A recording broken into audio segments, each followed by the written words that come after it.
Olá, estimados alunos do nosso curso de Filosofia do Direito.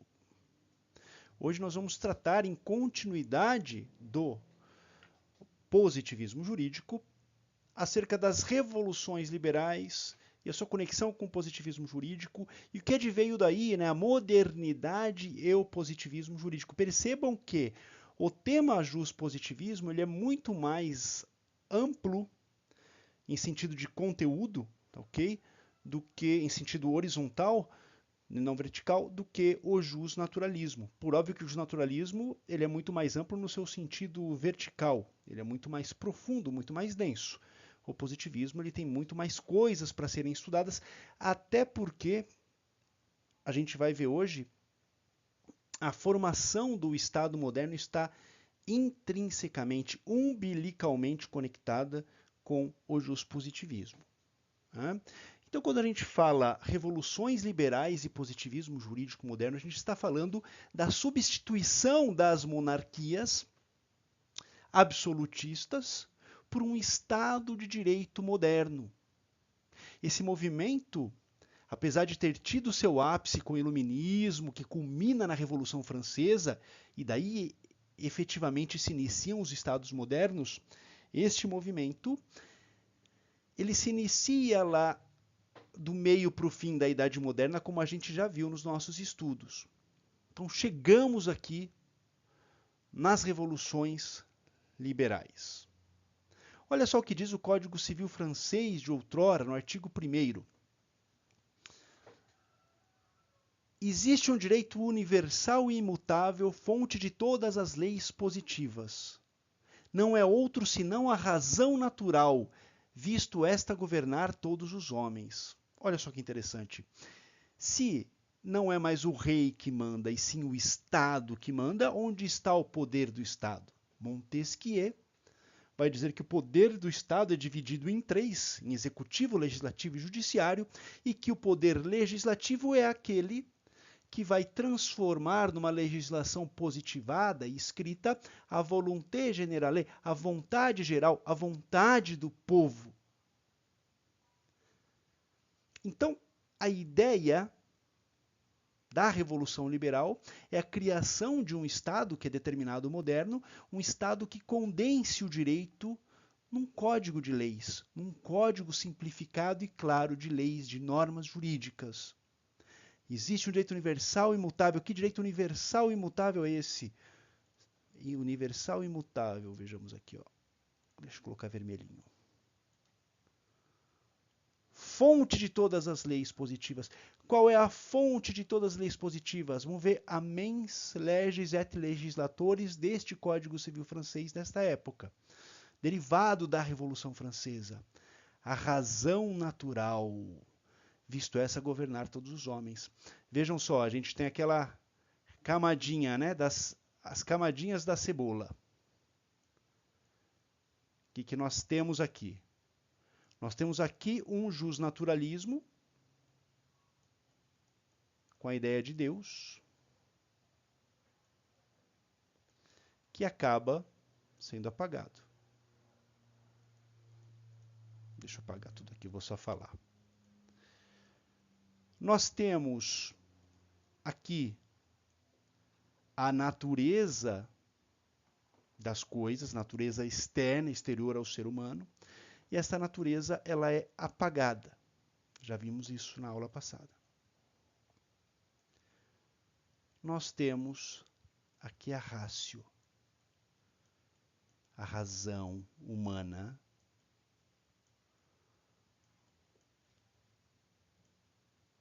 que vai ser apagada, né? E vai sobrar isto aqui, que é a vontade humana.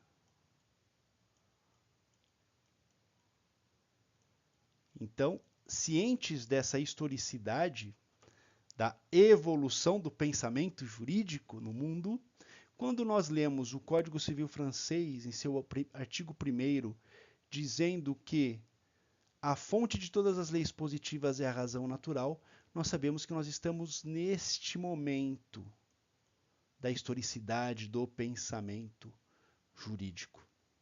um momento de modernidade. Sim, já foi desprezado Deus, já foi desprezada a natureza, estamos na razão humana. Ok? Muito que bem.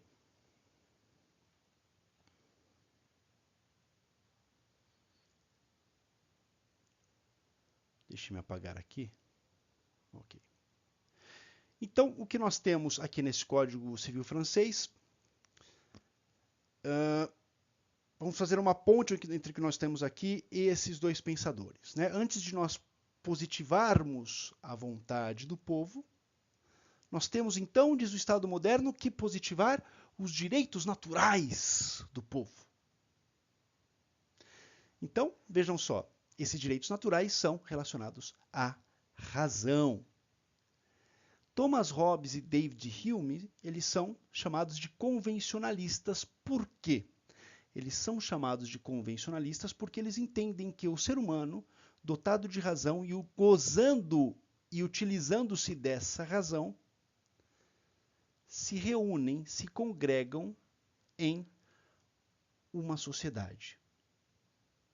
Para combater o estado natural de coisas da natureza selvagem, extremamente perniciosa para o ser humano, solitário, o ser humano se agrega a um grupo por meio de uma convenção, por meio de um pacto, por meio de um contrato social. Por isso são chamados esses dois pensadores de convencionalistas. Eles entendem que o ser humano, utilizando-se da sua razão natural, estipulam, convencionam um pacto, onde eles dão a sua força para a sociedade, em contrapartida, os defende, os protege. Porque está passando um avião por aqui. Passou um avião. Pois bem, mas existe uma diferença entre Thomas Hobbes e David Hume. Para Thomas Hobbes, a origem das normas jurídicas é o contrato social, e por isso ele é chamado de convencionalista ou contratualista, é a convenção humana. Só que desse contrato social, onde um indivíduo vai se juntar com outro grupo de indivíduos, este grupo de indivíduos vai eleger um soberano dentre eles, e é deste soberano que as normas jurídicas vão surgir. Este soberano vai positivar, escrever, esculpir, inscrever as normas jurídicas, as normas que devem ser respeitadas por todos os indivíduos daquele grupo. Então é chamado de imperialista na medida em que as normas jurídicas advêm do soberano, de um imperador, nem que seja o imperador eleito dentre aqueles indivíduos daquele grupo, e normalmente é, ok? Já David Hume entende que a origem das normas jurídicas também, tal qual Thomas Hobbes, advém do contrato social, por isso ele é convencionalista, só que essa aceitação, essa convenção do ser humano de fazer parte de uma organização social vai fazer com que ele se inclua num ambiente em que haja práticas sociais. E são dessas práticas sociais que surgem as normas jurídicas. Percebam, não é de um soberano, e sim das próprias práticas dessa sociedade como um todo, que acaba ganhando uma vida ela per se, ela própria, ela tem a sua pujança como sociedade. E essa pujança como sociedade que faz com que pululem as normas jurídicas, com que nasçam as normas jurídicas. Por isso que ele é chamado de espontaneísta. As normas jurídicas não advêm de um soberano, como defende Thomas Hobbes, e por isso ele é imperialista, mas sim de uma espontaneidade no trato social, uma espontaneidade da própria sociedade em movimento, porque sociedade viva. Então nós temos aqui os positivistas convencionalistas, subdivididos em positivistas convencionalistas imperialistas, para os quais as normas jurídicas advêm de um soberano, de um imperador, e os positivistas convencionalistas espontaneístas, para os quais as normas advêm do movimento natural da sociedade, que é viva e que bate como um coração, ela não é estanque, parada, a sociedade é puro movimento. É desse movimento que surgem, então, as normas de ordem jurídica. Pois bem, para além desse positivista imperialista, que foi Jeremy Bentham, nós temos John Austin. Nós entramos aqui na modernidade já. Nós abandonamos o momento do iluminismo, o momento da movimentação para se criar o Estado moderno e adentramos já o Estado moderno. O início do Estado moderno vai trazer essas ideias acerca do positivismo. Tanto Bentham como Austin, eles são positivistas imperialistas, tal qual Thomas Hobbes. Mas o Austin, em certa medida, ele adotou as ideias de Jeremy Bentham, ou seja, Bentham pega a ideia de Hobbes e Austin pega a ideia de Bentham. Certo? Nós temos uma cadeia aqui, vai passando, estamos passando. É uma tradição juspositivista. Só que o Austin ele vai trazer algumas modificações nos ideais do positivismo imperialista de Jeremy Bentham. São essas as modificações aqui. A primeira delas é a teoria do comando. O Jeremy Bentham ele tinha, assim como Thomas Hobbes, uma visão um pouco mais ampla do direito. Já o John Austin ele vai focar no comando do soberano. Então, o direito para o John Austin nada mais é do que o conjunto de ordens do soberano, e essas ordens são apoiadas por sanções. Olha só, o direito é o conjunto de ordens do soberano, apoiadas essas ordens por sanções, por obrigatoriedades. Ou você faz, você vai sofrer as consequências. Isso é direito para John Austin. Mais positivista que isso, difícil, né? Mas tem, a gente vai ver que tem. Existe um incremento dessa ideia ainda. Segundo tópico aqui de diferença entre Bentham e Austin, a separação mais rígida entre direito e moral. Jeremy Bentham também defende a separação entre direito e moral, senão ele não seria um juspositivista. Não vamos nos esquecer da teoria dos círculos independentes, onde aqui está o direito e aqui está a moral, e eles não se entrelaçam, eles não se tocam. Um está de um lado, outro está do outro. Direito é uma coisa, moral é outra. Mas o John Austin vai reforçar essa separação. De que modo? Por meio da sistematização. Para Austin, o direito ele tinha que ser analisado de uma maneira puramente descritiva. Olha o que eu estou falando. Puramente descritiva.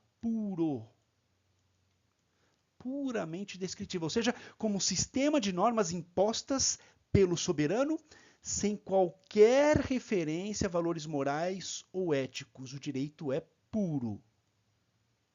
A pureza dele está no fato de ele advir de um soberano. Isso tem muito a ver com a oficiosidade, né, da escada pontiana, da existência, da validade, da eficácia. Vocês se lembram muito bem dessa nossa parola, não é? Tem muito a ver com isso. O direito é puro quando ele advém do soberano. A oficiosidade do direito para os juspositivistas, aqui está uma grande origem dessa oficiosidade. Perceba então, Thomas Hobbes é um imperialista, é um positivista imperialista. Jeremy Bentham herda isso de Thomas Hobbes e John Austin herda isso de Jeremy Bentham e, consequentemente, de Thomas Hobbes. Só que veja só o grau de pureza que ele oferece para a ideia de direito. Quando ele faz isso, ele está caminhando rumo àquilo que nós conhecemos como teoria pura do direito de Hans Kelsen, que vem um pouquinho mais em seguida, como veremos. Estamos caminhando para essa teoria pura. John Austin é o meio termo entre Hobbes e Bentham e Kelsen. Ele é o degrau entre essas duas figuras, entre essas duas personagens de grande relevo para o juspositivismo moderno, ok? Terceira distinção entre Bentham e Austin, clareza e sistematicidade. O Austin, ele defende uma estruturação do sistema jurídico. Não basta que eu descreva o sistema jurídico de modo pormenorizado, de forma inscrita, escrita, esculpida. É necessário que exista uma sistematização, uma ordenação, é necessário um ordenamento jurídico. Vejam só como ele mais uma vez se aproxima da ideia de Kelsen, pirâmide kelseniana, onde existem leis de nível inferior e leis de nível superior. Perceba a sistematicidade. Quem fala primeiramente da sistematicidade aqui é John Austin, dentro de um contexto de positivismo moderno.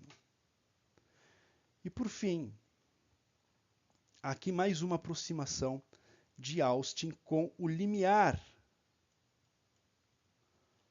do positivismo jurídico que se deu com Hans Kelsen. Na sua obra The Province of Jurisprudence Determined, ou seja, a província da jurisprudência determinada, preste atenção neste título. A província da jurisprudência determinada, ou seja, o campo geográfico onde o modo de agir do direito, que é a jurisprudência, é previamente conhecido, é determinado. Como eu vou determinar previamente uma jurisprudência? Dizendo que jurisprudência, ou seja, aquilo que o juiz faz é determinado pela lei, única e exclusivamente pela lei, ou seja, é o abandono total da indução, ou seja, daquela ideia de partir do caso concreto para chegar à norma.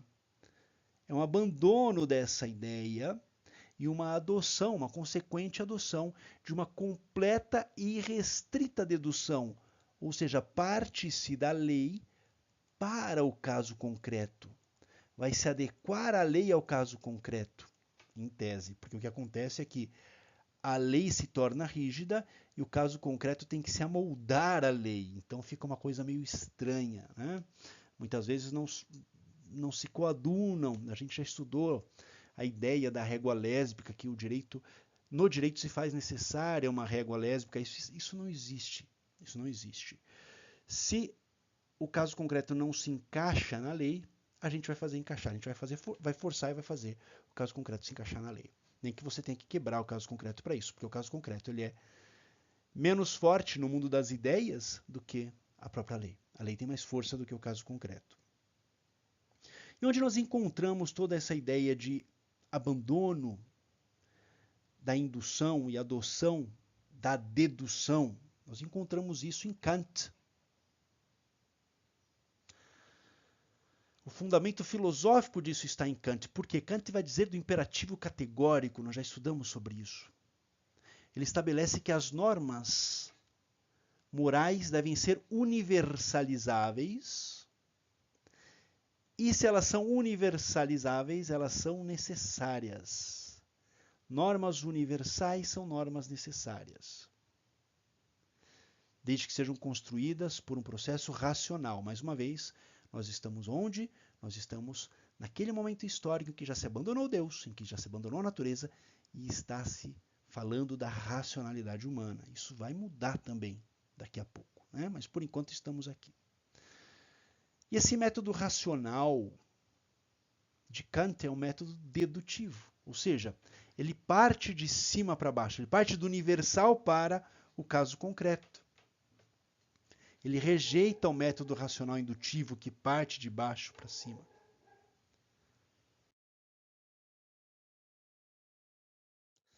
Chegamos então em Hans Kelsen.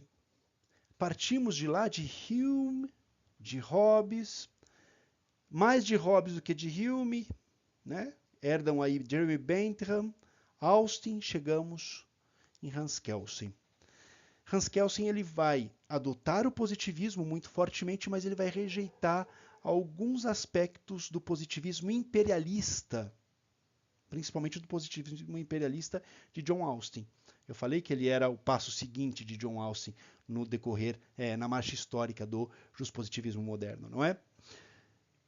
Então, quando ele faz isso, quando ele nega alguns aspectos desse positivismo imperialista de Austin, ele vai criar uma nova modalidade de positivismo que não é mais imperialista, e sim chamado de normativista. Nós vimos então que para Hume, que era um positivista espontaneísta, o direito deriva do convívio social. Thomas Hobbes, seguido por Bentham, e que por sua vez foi seguido por Austin, ou seja, todos são positivistas imperialistas, para eles o direito deriva do soberano. Já Hans Kelsen vai entender que a norma só pode ser compreendida no momento em que ela está inserida num sistema escalonado de normas. Olha como ele se utiliza de Austin em certa medida, quando Austin fala da sistematização. A norma só consegue ser compreendida se estiver inserida num sistema escalonado de normas. Então, o fundamento de validade da norma, mais uma vez estamos aqui na escada pontiana, estamos no segundo degrau da escada pontiana, estamos falando de validade. A validade da norma reside na existência de uma norma superior. E a validade dessa norma superior, ela reside na existência de uma norma superior a esta norma superior, e assim sucessivamente. Percebam como Hans Kelsen tenta explicar a norma pela própria norma. É por isso que a teoria dele se chama teoria pura do direito. O direito não depende de nada a não ser do próprio direito. É o próprio direito que explica o que é o direito. Não há conexões entre outros ramos do conhecimento, principalmente relacionados à moral. Pois bem, aqui está a pirâmide kelseriana. Para Kelsen, então, haveria esse escalonamento de normas, sendo que o fundamento de validade de uma está na existência de uma norma superior que autoriza a existência dessa norma inferior. Existência e validade, da existência e da validade também para ela. A norma existe e é válida desde que a norma superior a ela assim o permita. Mas olha só que interessante, né? A validade de uma norma inferior é derivada de uma norma superior. E assim vamos indo, não é? Mas uma decisão judicial, por exemplo, ela é válida porque ela, por exemplo, está aqui. Ela retira seu fundamento de uma legislação. Só que essa legislação, ela só é válida porque ela retira o seu fundamento da Constituição. Então, se eu pegar uma decisão judicial que respeitou a legislação, na verdade, eu estou falando de uma decisão judicial que respeitou também a Constituição. Porque existe uma transmissão nomogenética.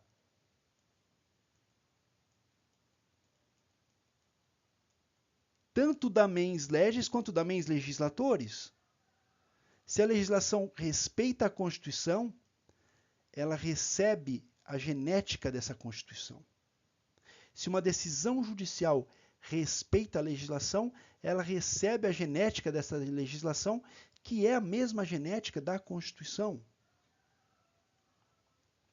O problema, meus caros, é que se a causa da norma inferior é a existência e validade de uma norma superior, e a causa dessa norma superior é a existência e a validade de uma norma superior a ela, e assim sucessivamente, é necessário que exista uma norma que seja fundamental. Ou seja, uma norma cuja validade seja pressuposta, não dependa de uma norma superior, senão nós vamos ad eternum. Estaremos no exercício ad eternum.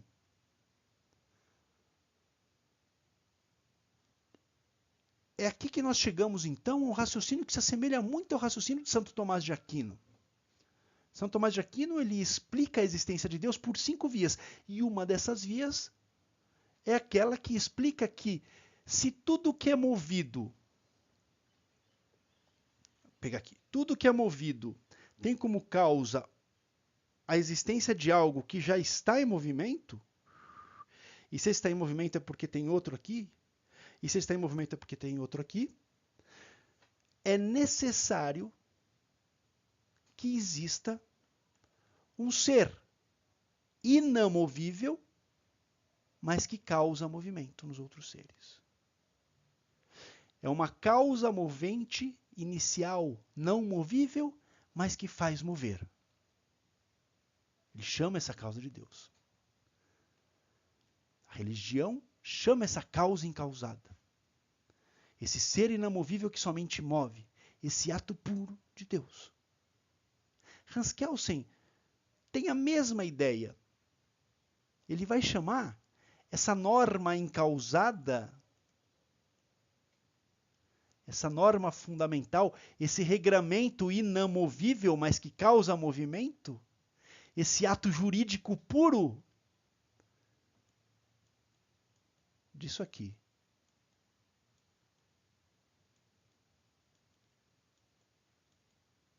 Grundnorm. Grund é base, solo, fundamento. E norm é norma. Norma fundamental. Grundnorm em alemão. Norma fundamental. Grundnorm. E o que é que dá essa Grundnorm, essa característica de validade pressuposta? Presta atenção. Nada. Absolutamente nada de metafísico.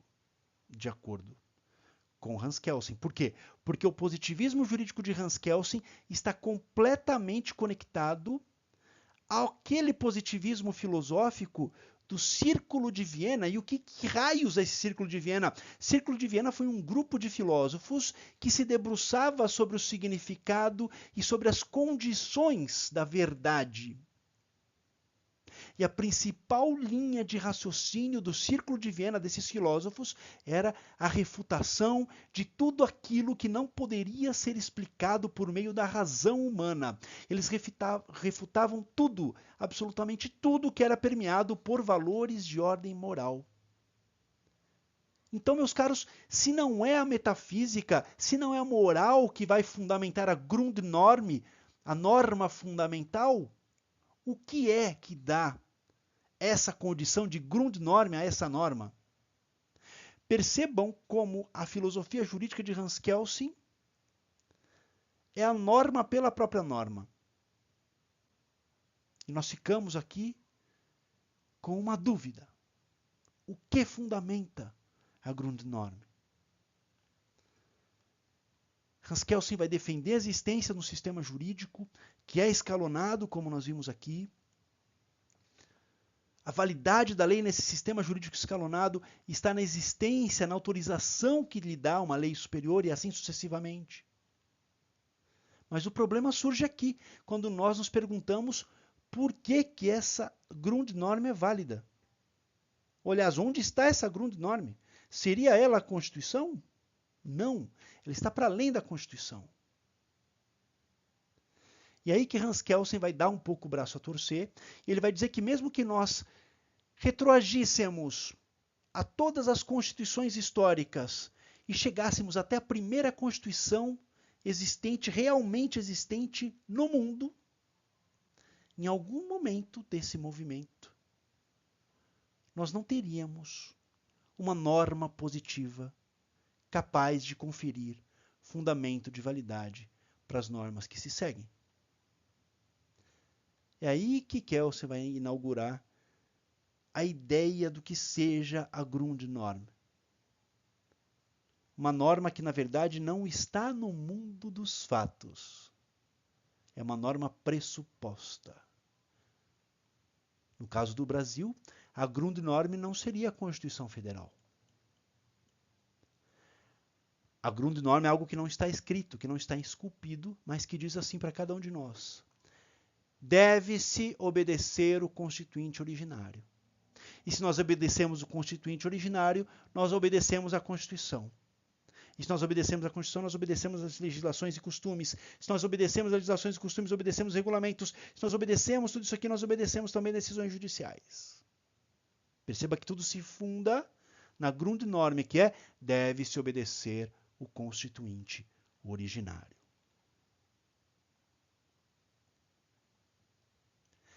Perceba como a base do direito, mesmo que não materializada, se conecta a um campo que não é moral. E por que não é moral? Porque a moral jus filosófica, a moral justnaturalista, está completamente atrelada à razão. Quando Santo Tomás de Aquino explica a existência de Deus, ele vai até um momento de racionalidade em que nós chegamos à conclusão de que é necessária a existência de um ser incausado que causa a existência de outros seres. É necessária a existência de um ser inamovível que causa o movimento de outros seres. Senão nós estamos num movimento de eternidade. Vamos pensar ad eterno e não vamos chegar a lugar nenhum. Mas para Hans Kelsen não é assim que funciona. Despe-se da racionalidade. Pouco importa se o constitucionalista, o constituinte, desculpa, originário, ele é justo ou injusto. Deve-se obediência a ele. Ponto final. Nós poderíamos explicar essa obediência? Sim, poderíamos explicar essa obediência de várias formas. Várias formas. É necessário para que haja um contexto de sociedade e o ser humano, como um animal gregário, demanda da sociedade, então ele demanda a obediência às regras sociais. Sócrates é um exemplo disso, que mesmo com uma decisão injusta que o condenou à morte, ele foi lá e encarou a morte para respeitar as leis, para respeitar essa decisão. Ele respeitou o constituinte originário, ele respeitou as leis, a legislação de Atenas, etc. Dá para explicar? Dá, mas não. O juspositivista não quer saber de nada disso. Para o positivista não é necessária explicação. Obedeça o constituinte, portanto, obedeça a Constituição, obedeça as leis, obedeça os regulamentos, obedeça as decisões judiciais. Só. Ele não vai dizer por que a Grundnorm é uma norma fundamental, por que ela realmente... Não. Ela está ali, ponto. É ela e acabou. O positivismo normativista de Hans Kelsen, mesmo sendo fruto do Círculo de Viena, ele acaba apoiando o quê? Todo o fundamento da sua teoria num solo que é metafísico. Mas é pior, porque é um solo metafísico não lógico. Ele não é lógico, repito, porque o justpositivismo normativista, para ele, a explicação da Grundnorm não é necessária. Obedeça a Constituição. Esta é a Grundnorm. Então, enquanto o justnaturalismo fundamenta toda a sua construção na lógica humana, o justpositivismo não vai se preocupar com isso. Pouco importa para ele. Existe a Grundnorm? Existe. E ela está aqui. É isso que vale. Perceba como há um caráter de cientificidade. A gente já vai estudar isso. A cientificidade no sentido de que pouco importa de onde veio isso. O que importa é que ele está aqui e que eu consigo enxergar. Pouco importa de onde vem a Grundnorm. O que importa é que a Grundnorm está aí e eu preciso respeitar.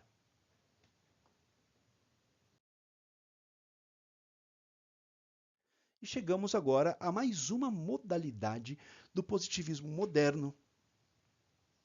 Positivismo jurídico moderno, claro, jurídico, juspositivismo.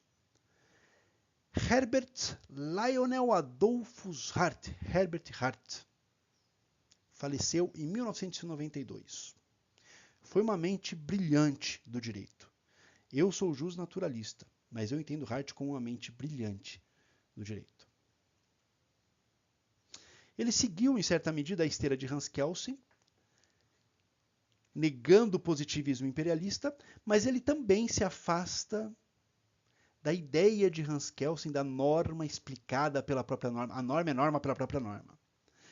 Para Herbert Hart, o direito não é um sistema fechado, um sistema logicamente dedutível por si mesmo, per se, como entendeu Hans Kelsen. Para Herbert Hart, a validade das normas não é uma validade meramente formal, mas ela depende dos operadores do direito.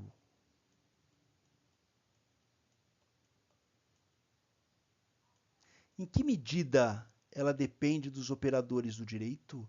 Na medida em que são os operadores do direito que vão aplicar a norma ao caso concreto.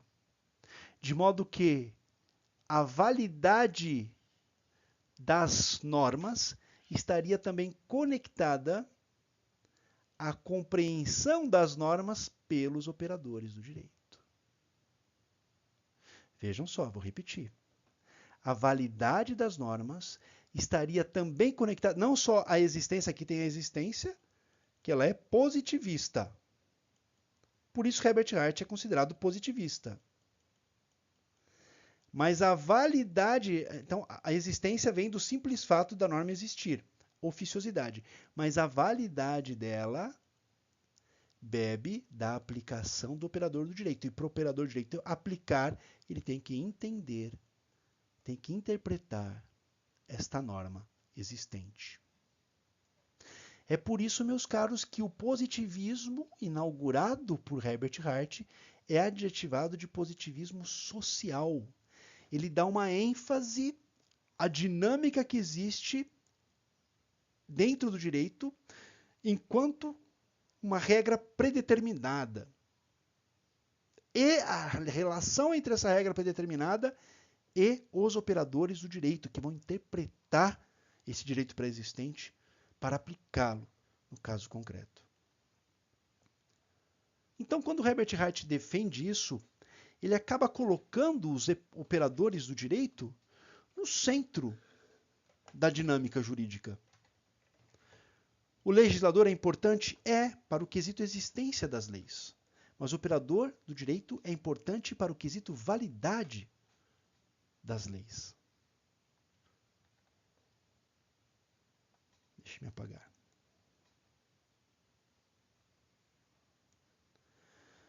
Então agora nós conseguimos já compreender o fundamento que está por trás da ideia de Hart, quando ele diz de regras primárias e regras secundárias. Vocês se lembram disso? As regras primárias são as regras de obrigação e as regras secundárias são aquelas regras que não vão trazer nenhuma obrigação para o indivíduo normal, mas vão trazer regras que reconhecem o poder de fazer regras primárias de algumas pessoas, o poder de modificar as regras primárias que detêm algumas pessoas e o poder de julgamento que algumas pessoas têm. Esse julgamento tem que ser de acordo com as regras primárias existentes. Então a ideia de os operadores do direito compreenderem as normas, ele se conecta com as regras secundárias de julgamento. As outras regras, tanto a regra primária, que é de obrigação, quanto as regras secundárias de reconhecimento e de modificação, elas se relacionam ao estabelecimento da norma a priori. Mas tome cuidado, essas regras secundárias de julgamento não são os julgamentos em si, mas sim a norma pré-estabelecida que dá a alguns agentes a possibilidade de aplicar as regras primárias, ou seja, as regras de obrigação. Então, é nessa aplicação que, para Herbert Hart, se abre a possibilidade de interpretação das normas pelos operadores do direito. Ficou claro? As regras secundárias de julgamento não são o julgamento em si, são as regras que dão poder para os julgadores julgarem. De que forma? Compreendendo as leis, interpretando as leis e aplicando essas leis ao caso concreto. Perceba que é uma abertura desse positivismo. O positivismo começa cerrado, serra, em Hans Kelsen se serra em si, e de repente vem Herbert Hart e abre um pouquinho o positivismo.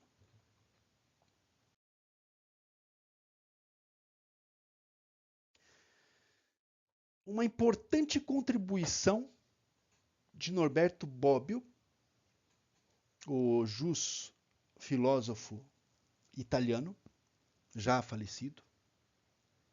Importante contribuição dele foi no sentido de nós compreendermos as múltiplas facetas do positivismo jurídico.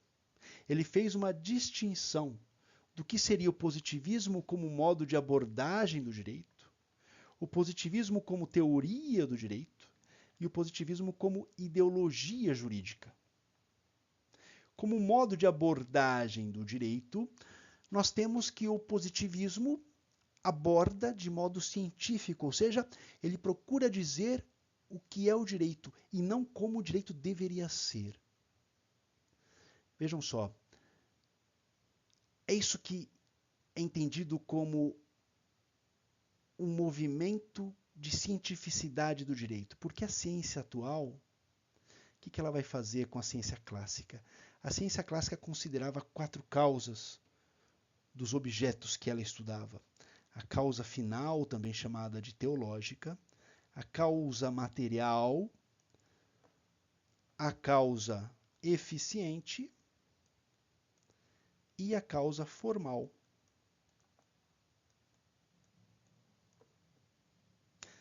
O direito. O direito tem como causa material o caso concreto, como causa eficiente o jurista, como causa formal a norma lato sensu e como causa final a justiça. A causa eficiente, que é o jurista, olha para a justiça, capta a ideia de justiça, cria um noema dessa ideia de justiça dentro de si e com este noema vai olhar para a causa material.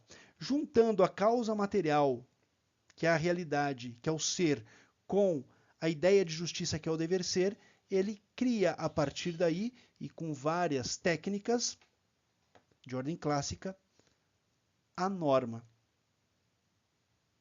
Perceba que ele parte do caso concreto, não é? Olha só o que faz a ciência moderna. A ciência moderna, ela despreza, em alguma medida, a causa eficiente. Não importa saber de onde veio a coisa, a única coisa que importa é saber de que ela é constituída e qual é a forma dela. E muitas vezes somente qual é a forma dela. A causa final, para que serve? Esquece. Também é uma interpretação da coisa que você está vendo. A única coisa que você deve fazer é descrever o que você vê. Essa é a ciência moderna. Okay? Muito importante? Sim, muito importante. Mas ela cria uma brecha para certos aspectos do conhecimento humano. O direito não é um conhecimento científico porque ele necessita entender a causa eficiente das coisas e a causa final das coisas. Senão nós não sabemos para onde estamos indo. Só sabemos de onde viemos, não sabemos para onde estamos indo. Percebe? Pois bem, desprezam-se as causas final e a causa eficiente. E é por isso que o positivista kelseniano se contenta com a ideia da Grundnorm. A Grundnorm existe. Né? Mesmo que seja possível explicar essa Grundnorm, não é necessário. Por quê? Eu sou um cientista moderno. A Grundnorm está aí e ela precisa ser respeitada. Aqui está a Grundnorm. O máximo que eu posso saber é do que ela é constituída. De elemento não material, como a gente já viu. O juspositivista moderno, então, aborda o direito de um modo descritivo.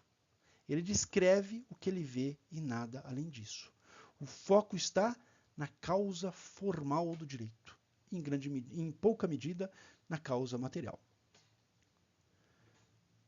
Causa eficiente e formal não fazem nenhuma diferença para o juspositivismo. Eu estou repetindo para que isso se torne muito claro, bem claro, e entre na cabeça de cada um de vocês. Como teoria do direito, o juspositivismo, quando ele despreza a causa eficiente, afinal, nós vimos, só um adendo, né? O positivismo imperialista, ele não descarta a causa eficiente, não é mesmo? Quando ele fala que a origem do direito advém de um soberano, ele está falando exatamente da causa eficiente. Ele está falando que a fonte do direito é a causa eficiente. Ok? Para a minha teoria, a teoria substancial do direito, que é clássica, a causa do direito está aqui. A fonte do direito está aqui, na causa material. É o caso concreto. Tá? Para o positivista imperialista, não, é aqui, a causa eficiente. Va bene? Ok. Então, o positivista explica o que é o direito como sendo, tirando esse positivista imperialista, o que seria o direito? O que eu vejo quando enxergo o direito aqui, do jeito que está? Eu vejo normas. Então, o que é o direito? É o conjunto de normas. E quais são as fontes do direito? Qual é a fonte? De onde vem o direito? As leis, as normas. Percebam como o negócio está fechado nas próprias normas. Eu escrevi um artigo científico que eu achei bastante interessante, foi para o meu doutorado, mas eu acabei não usando para o doutorado. Tá? Até porque eu fugi um pouco do escopo que eu tratava do juspositivismo, e eu acabei fugindo do escopo que eu tinha que falar do juspositivismo relacionado com o direito penal, e eu acabei não fazendo isso nesse artigo. Mas é muito interessante que eu vou explicar a suástica como sendo que aqui nós temos esta cruz das 4 causas, ok? E eu vou explicar a suástica como sendo o movimento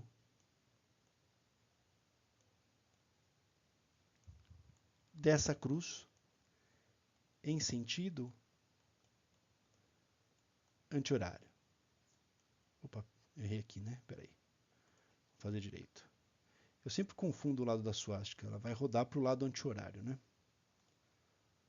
Aqui. Eu não sei se é assim ou se... Ah, não, ela faz o rabinho, né? Mas enfim, vai girar para cá. E quando ela gira para cá, o que acontece? Ela deixa o rastro dela, que é este aqui, né? É este aqui.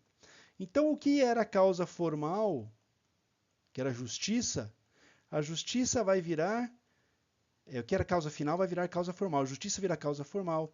O que era causa formal, que as leis, vai virar causa material. O que era causa material, que é o caso concreto, vai virar causa eficiente. O que era causa eficiente, que era o jurista, vai virar causa final. Olha como faz sentido. O jurista como causa final do direito. O Führer, Adolf Hitler, o Führer como causa final do direito. As pessoas olham para ele e enxergam o direito nele. Né? Eu fiz mais ou menos isso. Eu fiz as 4 mudanças possíveis e expliquei as 4 mudanças. Eu vou deixar aqui para vocês, tá em espanhol, tá? Um espanhol mais aportuguesado, digamos assim, né? Que, obviamente, como não nativo e não estudioso da língua espanhola, eu tenho algumas graves deficiências na escrita, óbvio, na fala também, mas aí está, tá bom? Eu acho que todos conseguem entender. Eu acho que seria interessante vocês lerem isso para dar uma viajada com essa ideia da suástica e o positivismo e o movimento das substâncias do direito, tá ok? Das causas substanciais do direito. Por fim, meus caros, o positivismo como ideologia. O positivismo como ideologia, ele vai exprimir uma força de querer o direito como totalmente apartado da moral, entendendo como direito única e exclusivamente o quê? O direito positivado, o direito inscrito, o direito esculpido numa norma. E os fundamentos para esse querer estão na segurança jurídica. Para que eu quero que o direito seja esculpido numa norma? Para que haja segurança jurídica, para que eu saiba exatamente o que o juiz vai fazer em determinadas situações. Então a ideia no seu limite do juspositivismo é transformar o juiz num mero boca da lei, como propôs o barão de Montesquieu. Não é? Pois bem, meus caros, dado o avançado da hora desta nossa aulinha aqui, nós ficamos por aqui. Na próxima aula nós vamos tratar das 2 principais teses do positivismo jurídico, quais sejam social thesis e separation thesis. E nós partiremos daí para destrincharmos ainda mais o positivismo jurídico. Percebam como em comparação com o jusnaturalismo, o juspositivismo é muito mais abrangente de modo horizontal. Ele tem muito mais conteúdo horizontal do que o jusnaturalismo. Ele seria como se fosse uma narrativa, seria como se fosse uma novela, o juspositivismo, e o jusnaturalismo seria como se fosse um poema. É profundo, curto e profundo. Já o jusnaturalismo não é nada profundo, mas tem bastante superfície para a gente tatear. Estamos tateando, tá bom? Vamos com calma e vamos prosseguindo. Vejo vocês na próxima aula. Até lá.